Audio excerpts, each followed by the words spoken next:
Hello, my name is Maggie Chutsky, and I am recently finished taking the class Writing for Public Relations with Dr. Anwar at Manhattan College. I've thoroughly enjoyed my experience, and I would like to tell you some of the things I've learned and how I believe I could use the skills and insight I've learned to better myself in the public relations field, but in life in general. The first book we read in the class was Philosophical Leisure by Annette Holba. I truly enjoyed this book because I feel like this book has more meaning than just in public relations or in schoolwork or just in writing. I feel like that is life lessons that I can learn and I can apply not only to public relations, but again, as I said, to life in general. So the book talked about many things, such as phatic communication and philosophical leisure. So the first thing it talked about was phatic communication. Phatic communication is when you participate in conversation that is meaningless, superficial, or considered small talk. Phatic communication includes pleasantries and aimless gossip in the public relations field. And when someone is acknowledged, it can make people feel really good. But also remember, what you could say can also make someone feel really bad. So you have to make sure what you're saying is going to make people feel good because you would never want to make your customers feel bad. Phatic communication is bad, but is useful, as I said again. But when done in excess, it can have negative repercussions for human communication. When you engage in purposeful phatic communication, though, it will have a positive impact on your press releases because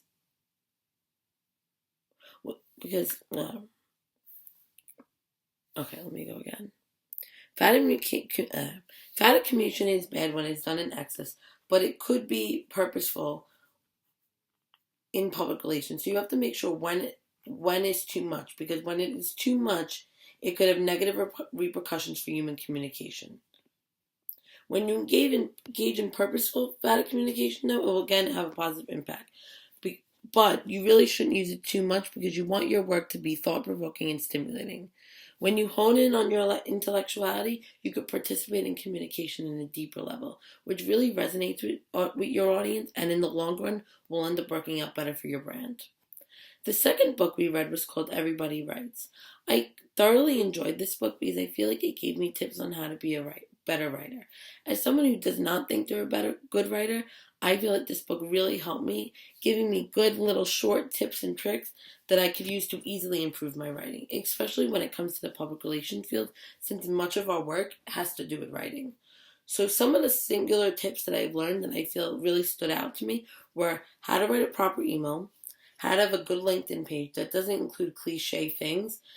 Like, for example, it told us what were the 10 most popular buzzwords on LinkedIn and how to not use those to not blend in with the crowd.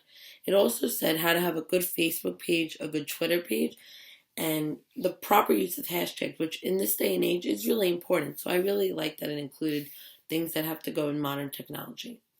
Another thing that the book talked about, which really stood out to me, was talking about the difference between brand journalism and traditional journalism. I really like this because I honestly didn't know that there was a difference. So I really liked learning the difference and how to write for each. And the last thing that the book talked about, which really resonated to me, was writing with confidence. And I believe, as someone again who doesn't feel like they write good, it shows in my paper because I write without confidence. And I feel like when you write with confidence, people will trust what you're saying. And in the public relation field, what you're trying to do is get people to believe in your cause. So I feel like if I started to write with confidence, one, my writing would get better, and two, it would help me in the public relations field because people would buy into what I'm saying, which is really important. Another thing that the book talked about was that your your marketing story, your marketing plan should tell a story. And I feel like that is insanely important, especially in today's age when we've seen so many PR blunders that have been disastrous. And I feel like an advertisement such as the Pepsi ad, and I feel like your marketing ad should tell a good story. And I feel like that is sometimes forgotten today and is very important and needs to be addressed. The third book we read was called Orality and Literacy by Walter J. Ong. I really enjoyed this book because I feel like it taught me things that I really didn't even know. It taught me the difference between a speech culture and a literate culture. And I feel like at first it was like, what's the difference? But as I learned, speech is more basic to humanity than literacy. Because if you think about it, years and years and years ago, people always communicated through speech, but not always through writing.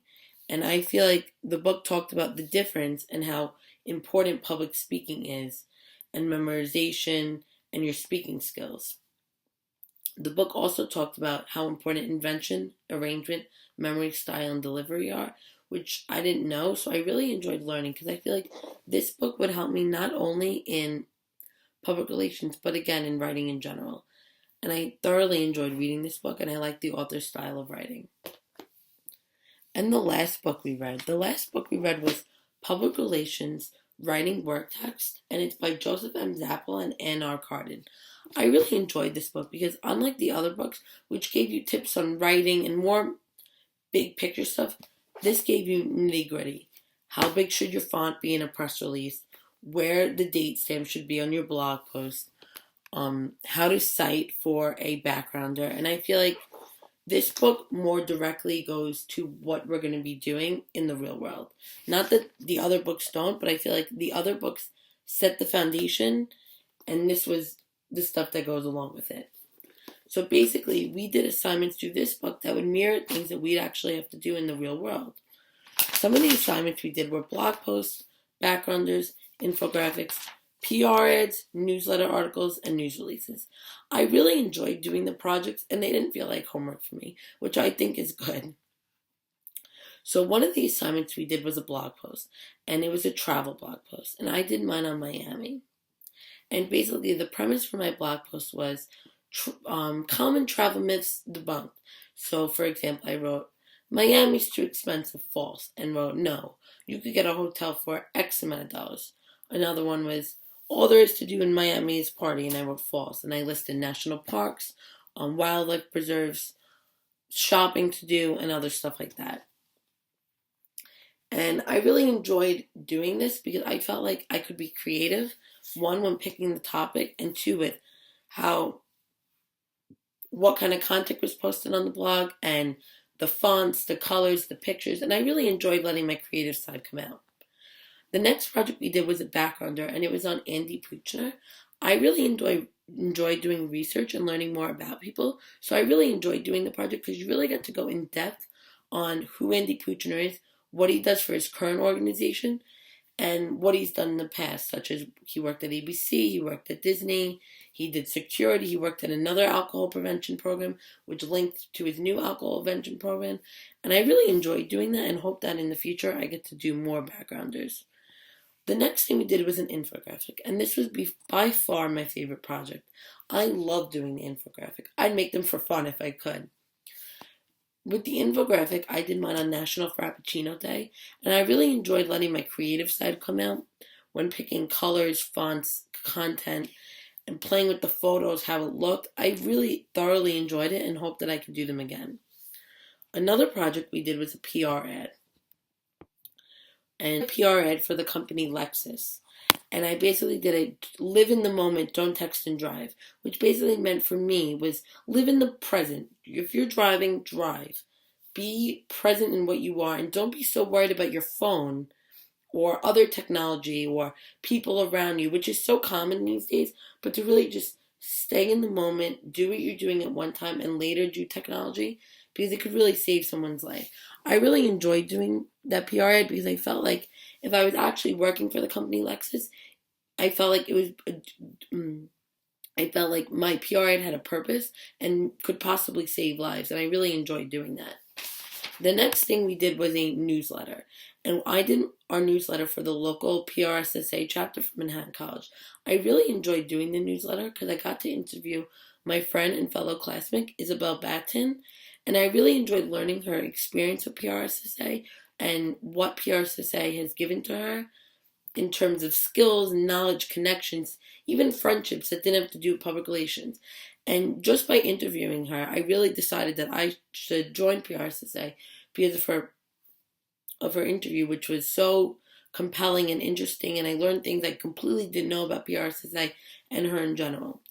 Overall, I thoroughly enjoyed this class and recommend it to any student in the public relations concentration at school. Because I feel like the public relations class, not the public relations writing class, not only gave me information that is useful when writing things for public relations, but also in writing in general, with such as writing things that are meaningful and like just grammar things that I learned in Everybody Writes, but also in life in general, such as philosophical leisure, which made me actually really think about how do I spend my extra time and what I should be doing instead and the mind frame I should be in to get my best work done.